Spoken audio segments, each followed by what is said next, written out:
She said my Christmas lights were a threat to the community. The HOA said I had 48 hours to remove them, or face daily fines. What they didn't expect was what happened next. I live in a quiet American suburb, the kind of neighborhood with identical houses, trimmed lawns, and friendly smiles that disappear the moment the HOA clipboard comes out. Every December, I decorate my house for the holidays.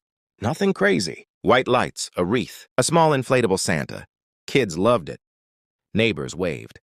No complaints for years, until this year. 3 days after putting the lights up, I found a bright orange violation notice taped to my front door. It said, "Unapproved holiday decorations. Remove immediately or face fines." I thought it was a mistake, so I called the HOA. The woman on the phone didn't hesitate. "Your porch lights are too bright.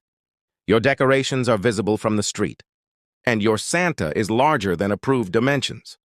I laughed. She didn't. She told me fines would start at $100 per day. I checked the HOA rules, and that's when I realized something important. The rules said holiday decorations were allowed, as long as they were seasonal and removed within 30 days after the holiday. Nothing about brightness, nothing about size, nothing about porch lights. So I emailed the HOA with screenshots of their own rules.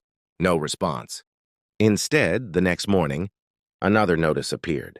Fine, $300. That's when I knew this wasn't about decorations. This was about control. I didn't remove the lights. Instead, I added more. Still tasteful. Still festive. Still completely within the rules. That weekend, cars slowed down. Families stopped to take photos. Kids waved at Santa. And that's when the HOA president showed up. Uninvited. Standing on my lawn. She said, "You are embarrassing the community." I said, "Show me the rule I'm breaking." She couldn't. So she threatened legal action. Here's what she didn't know. I had already spoken to a lawyer, and on Monday morning, the HOA received a formal legal notice citing their own bylaws, plus a warning about harassment and selective enforcement. 2 days later, I got an email. "After further review, your decorations are approved."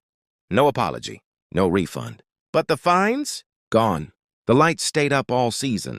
And something interesting happened. Other neighbors started decorating too. Suddenly, the whole street was lit up.